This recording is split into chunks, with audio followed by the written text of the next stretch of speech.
Well, it's been a while since you've taken MUS 3701, Music Tech 1, so let's start off with a little bit of review and refresh for Music Tech 2.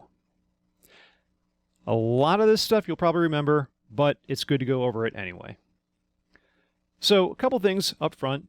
First and foremost, this is going to be more of an experimental class. We're not going to be focusing on how to do X, how to sample, how to sequence. We're going to be playing around with deconstructing sounds, creating our own sounds, and then using those in projects for acousmatic music, for film scoring and sound design, and for video game scoring and sound design. But let's go back to the basics. So remember, sound is represented in a DAW as either a waveform or a sonogram, which shows the spectral display showing the fundamental, the overtones, and the relative intensity of those over time.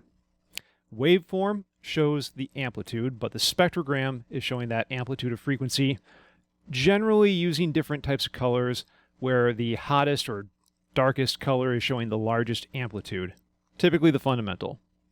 There are multiple methods of doing this. You can have fast Fourier transform, linear predictive coding, true envelope, or reassigned spectra.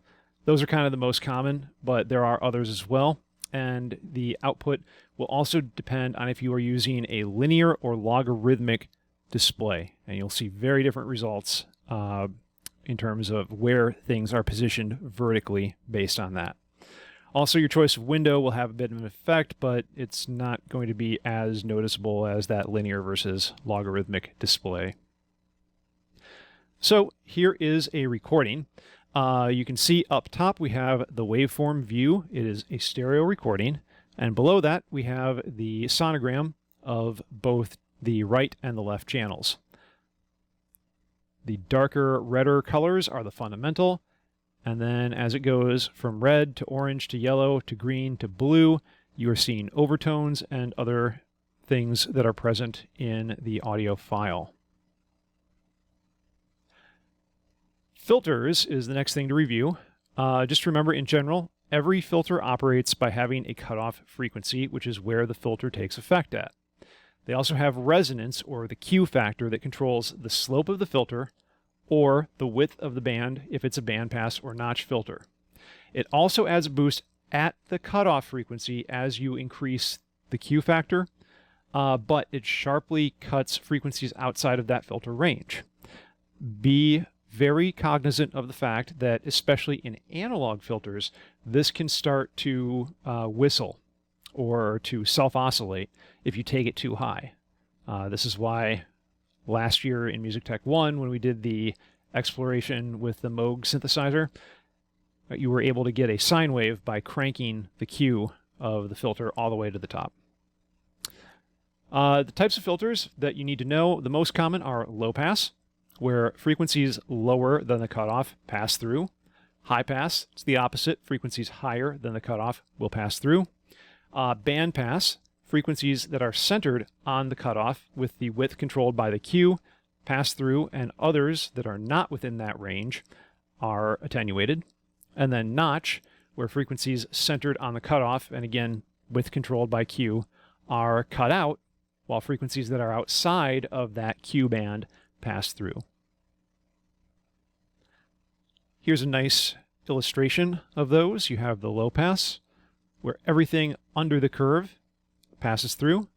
High pass, again, everything under the curve passes through.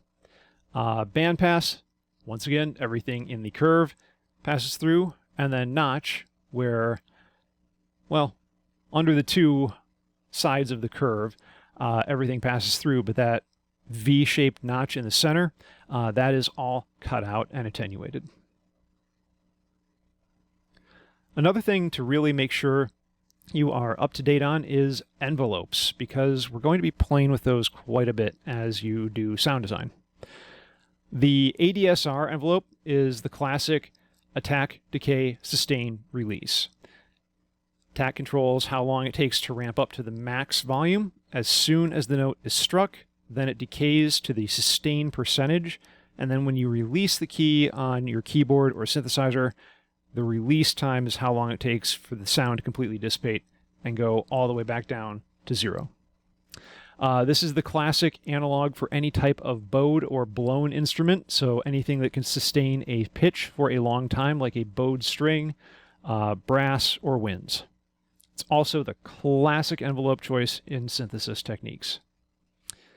The other one that's really, really useful is the attack release, also called an attack decay in some books and in hardware modules. This is just a much simpler envelope. It's a one-shot. As soon as you hit a note on the keyboard, it plays the entire envelope. It ramps up to its max volume, then immediately goes down, no sustain at all. So this is really good to use for any type of struck or plucked instruments like percussion or guitar. And it's also used for the classic buchla bongo sound in West Coast synthesis. And then again, a AR envelope can be simulated if you only have an ADSR envelope generator. Just crank your sustain and decay to 0, or it would be sustain and release depending on the manufacturer. Some of those, the decay will not completely go down to 0, and you have to do the sustain and release. Here is a picture of the ADSR envelope showing the attack phase, the decay phase, and the release phase, all of which are time in milliseconds, and then sustain, which is a percentage of the maximum amplitude, where it hits at that top peak of the attack right before it goes to the decay phase. Then here is the attack and decay, or attack and release envelope.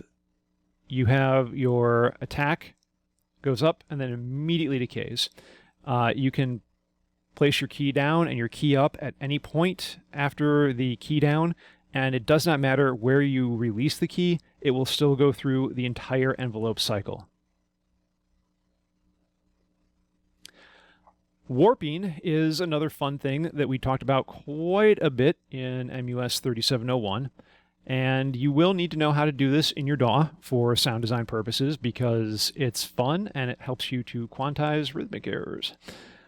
But you can do pitch and time manipulation using warp mode in Ableton Live, flex time in Logic Pro, Elastic Audio in Pro Tools, or stretch mode in Reaper.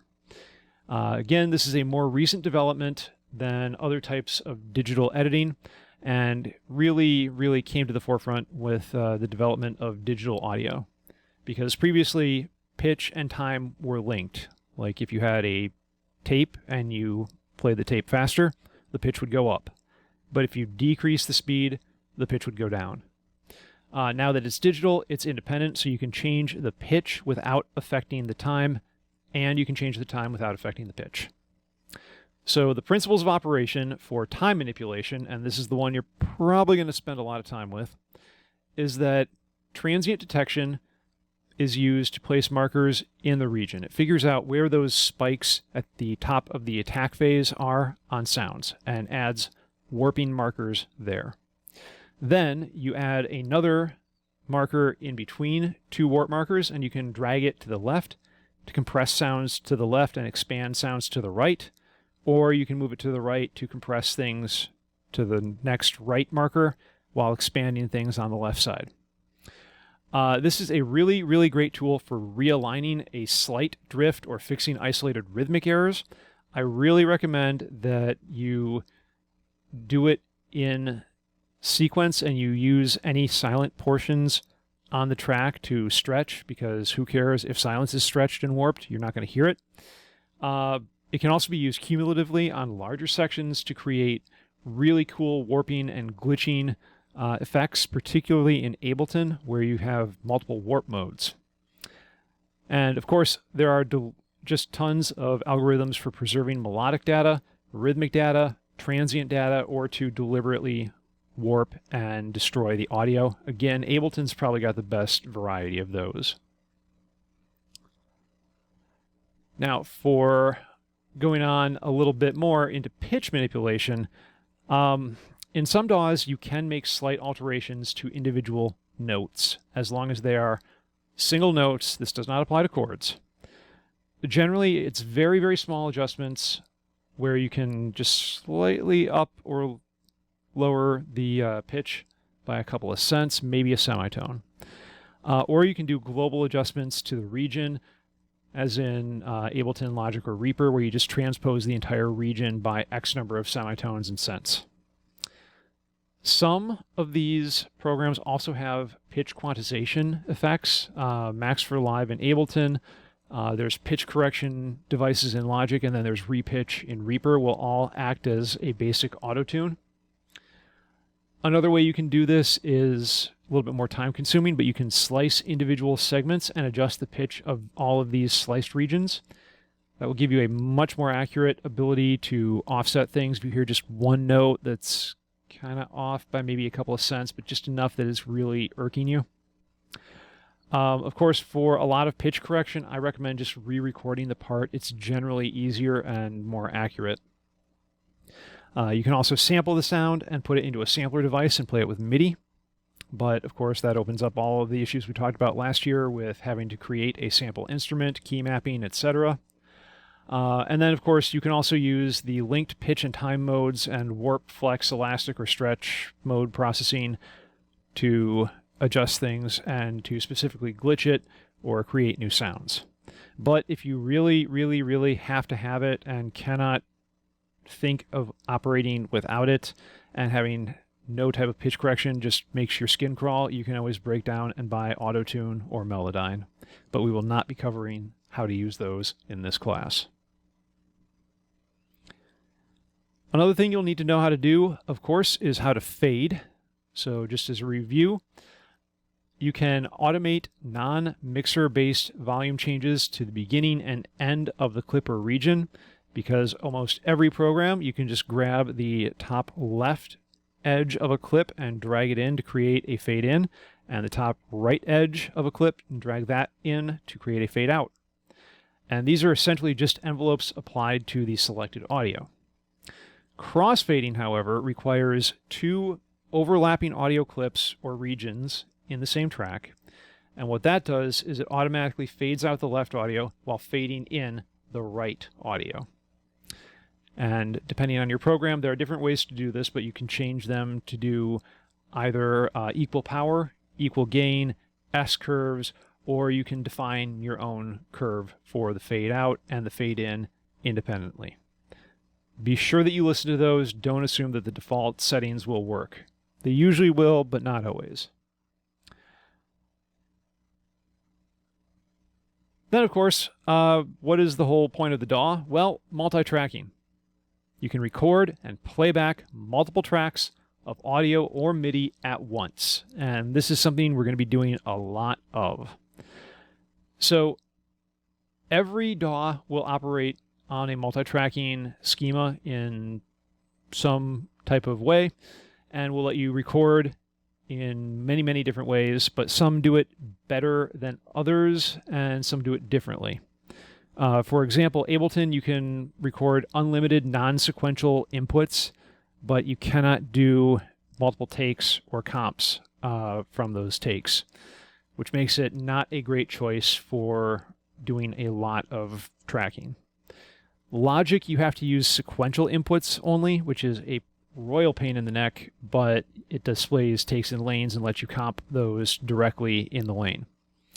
Reaper is probably my favorite because you have unlimited non-sequential recording inputs and takes in lanes and MPE MIDI as well if you need that. The one downside is that it is strictly a recording program by default and does not have built-in instruments. But you can add those, and of course I've got a list posted of all of the free ones that I strongly encourage you to have on the course page. Also keep in mind with DAWs that you have multiple types of playback. You have mono. Typically you will have to set this as a utility effect on the master track, or there is usually a mono switch, because the default in almost every DAW is stereo.